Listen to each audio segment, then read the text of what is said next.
tivesse juízo, ao invés de falar, eu pediria 1 minuto de silêncio para a gente ouvir o barulho da chuva, que vai resolver muitos problemas do nosso país. Mas como um político não pode ver um microfone e ainda livre, com tanta gente para ouvir, seria muito ruim se eu não falasse nada. O que eu prometo para vocês é o seguinte: o meu discurso vai ser arquivado, porque eu não preciso falar muito depois de tantos empresários que fizeram uso da palavra, depois do nosso ministro e depois do belo discurso do vice-presidente Geraldo Alckmin. Mas uma coisa eu preciso dizer para vocês: essa fotografia de hoje não é uma fotografia qualquer. Eu até pedi para que o meu companheiro Stuka tentasse tirar uma fotografia de drone para ver se ele consegue pegar o palanque aqui e pegar vocês aí. Depois eu vou dizer por que essa foto é muito simbólica. Eu, quando vi a companheira da cooperativa falar aqui e depois um monte de empresário falou, eu fiquei pensando por que não é possível a convivência democrática entre os pequenos produtores e o agronegócio? Por que nós temos que ser inimigos? Por que alguém tem que fazer queimada que vai prejudicar os empresários sérios desse país? Quem for sério sabe que está sendo prejudicado por alguém irresponsável que resolve fazer fogueira com a floresta para matar a nossa fauna. Todos vocês sabem. E todos vocês sabem que a União Europeia está ameaçando a gente de que vai colocar queimada na mesa de negociação. E nós estamos dizendo, não coloque. Não coloque, porque nós estamos preservando mais do que vocês já preservaram em qualquer outro momento da história. Nós já diminuímos o desmatamento no ano passado em 51% na Amazônia, esse ano em 47%, e estamos vivendo o período mais seco desse país. Só o Pantanal é a seca mais brava em 73 anos, e a Amazônia a maior seca em quase 50 anos. E se a gente for responsável, e as pessoas não acreditarem que a responsabilidade do governo municipal, do governo estadual ou do governo federal, a gente consegue fazer esse país ser um espelho a ser seguido por todos os países do mundo. E muito mais orgulho eu tenho, porque vocês se lembram do que foi a campanha eleitoral. E eu dizia para que todo mundo ouvisse, eu dizia que a gente precisaria garantir no Brasil algumas coisas importantes. O que era que a gente tinha que garantir? Primeiro, a gente precisava garantir estabilidade fiscal nesse país. A gente não pode fazer dívida que a gente não pode pagar. Segundo, a gente precisava garantir estabilidade econômica no país. Terceiro, a gente precisava garantir estabilidade jurídica nesse país. Depois, a gente precisava garantir estabilidade social nesse país. E depois, a gente precisava trabalhar com muita previsibilidade. A gente não quer pegar ninguém de calça curta meia-noite. A gente quer fazer as coisas à luz do dia como estamos fazendo agora. E qual é o outro milagre que aconteceu? Muita gente dizia que a gente não ia poder governar porque a gente tinha um Congresso totalmente adverso. O meu partido só elegeu 70 deputados em 513. Só elegeu 9 senadores em 81. Se você for olhar do ponto de vista numérico, você dizia, o Lula está ferrado, ele não vai conseguir governar esse país.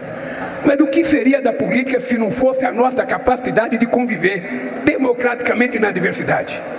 Eu nunca vou propor casamento a um deputado ou a um senador.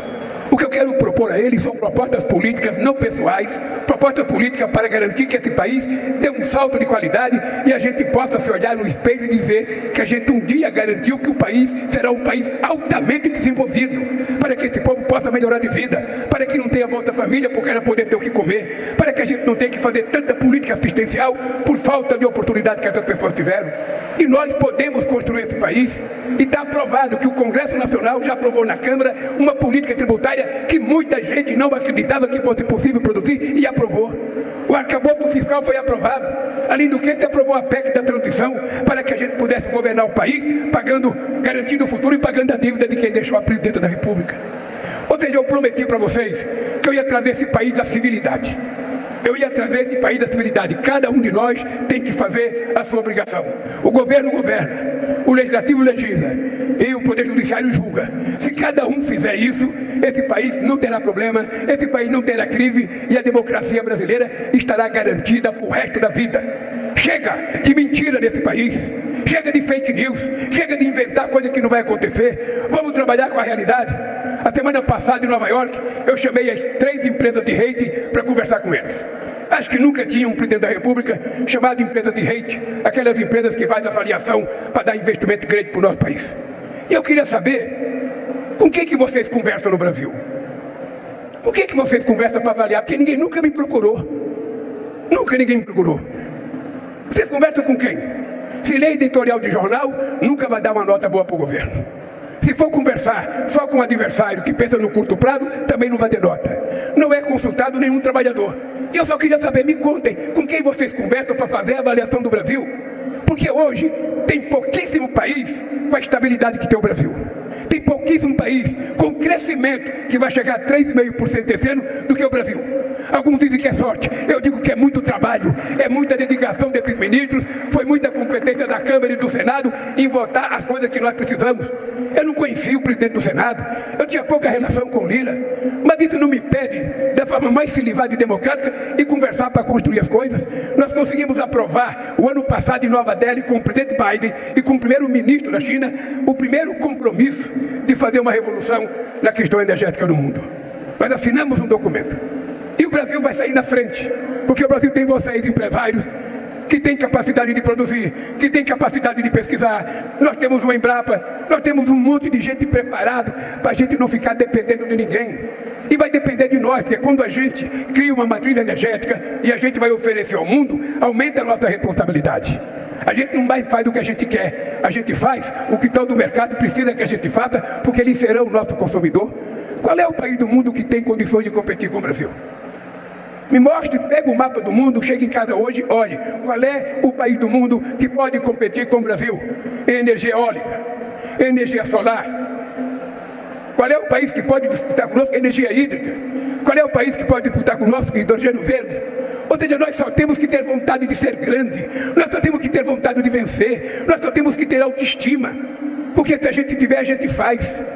E eu estou muito feliz, porque a economia está razoável, a taxa de juros ainda é a mais alta, mas ela haverá de ceder, nós temos a inflação controlada, nós temos a massa salarial crescendo, nós temos o emprego crescendo, nós temos leis para proteger os empreendedores individuais, o pequeno e médio empresário, tudo já está feito. Eu tenho dito para os meus ministros, agora é época da colheita. Nenhum ministro pode inventar mais nada. Chega!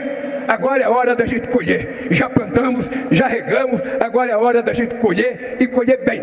Porque eu quero deixar a presidenta da República outra vez com esse país crescendo, com esse país respeitado no mundo inteiro, com esse país invejado pelo mundo inteiro, pela nossa capacidade de fazer essa revolução energética que nós estamos fazendo.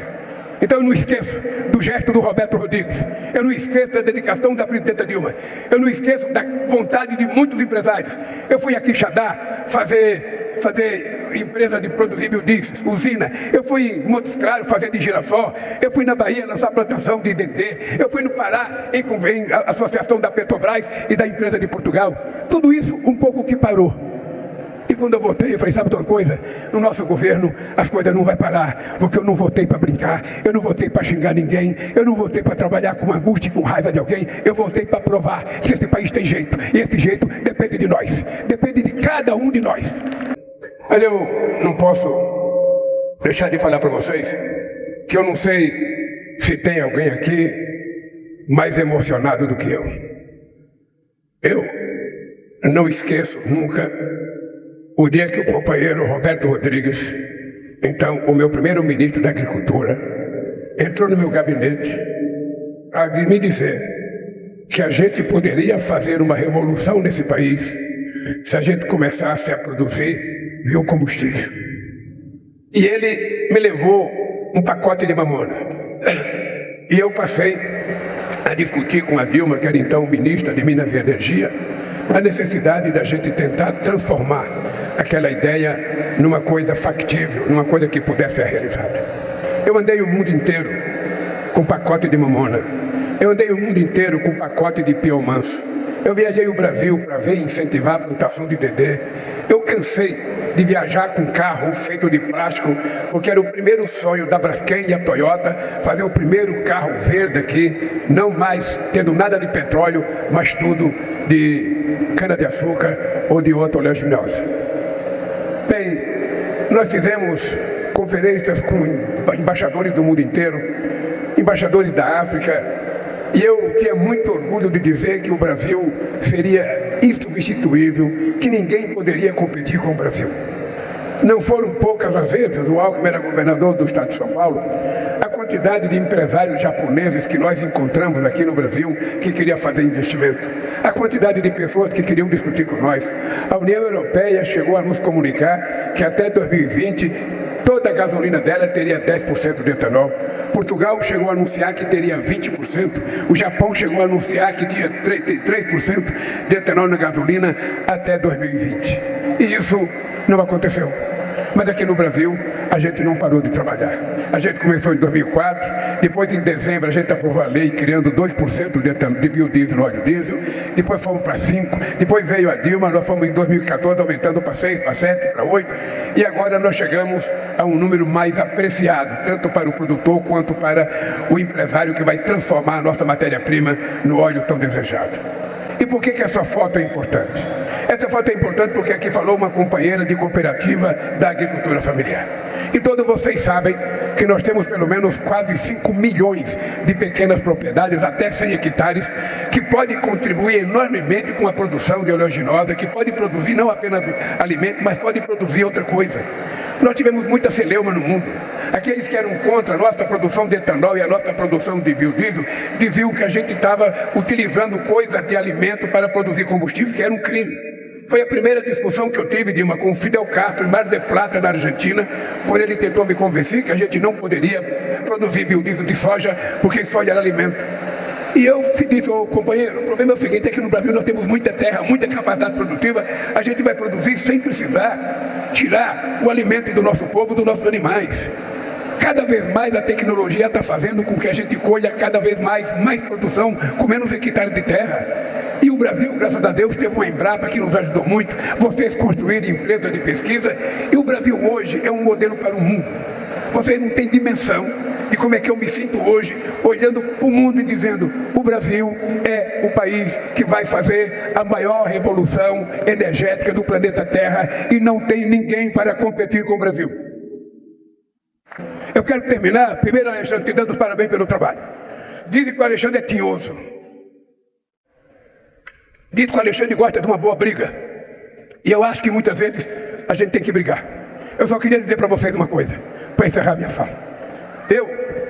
Quando eu olho para o empresário, quando eu olho para o trabalhador como o Moisés, que está aqui, presidente do Sindicato dos Metalúrgicos, eu não quero outra coisa, a não ser que todo mundo viva em paz. Eu sempre digo para o empresário, quando você olhar para o seu trabalhador, não olhe só para o trabalhador, lembre-se que ele é consumidor seu. Então não ache ruim o salário que você paga para ele, porque esse salário vai voltar para você. Ele vai entrar diretamente numa loja, ele vai comprar o que você produz, ele vai entrar num armazém, ele vai comprar para comer o que vocês produzem. Então se a gente olhar o povo brasileiro do jeito carinhoso que a gente tem que olhar, porque eu não me conformo de ver gente dormindo na rua, eu não me conformo de ver 733 milhões de habitantes no planeta Terra e dormir sem ter o que comer, se a gente produz alimento suficiente para todo mundo. Eu não me conformo com a guerra da Rússia com a Ucrânia, eu não me conformo com a chacina que Israel está fazendo na faixa de Gaza e agora a invasão no Líbano. Ou seja, nós já trouxemos hoje mais 220 libaneses para o Brasil e vamos trazer todos que quiserem vir. O mundo não precisa de guerra. O mundo não precisa de mentira, o mundo não precisa de fake news, o mundo precisa de trabalho, o mundo precisa de harmonia, o mundo precisa de investimento. E é isso que eu estou vendo nessa fotografia aqui. Nós começamos a trabalhar, vocês acreditaram. E hoje a sanção dessa lei é uma demonstração de que nenhum de nós tem o direito de continuar não acreditando que esse país pode ser uma grande economia. Porque esse país tem tudo para crescer. O que precisa é que tenha governantes à altura das necessidades e das aspirações do povo brasileiro. Boa sorte para todos nós e que o Brasil se transforme na economia que todos nós sonhamos. Um abraço.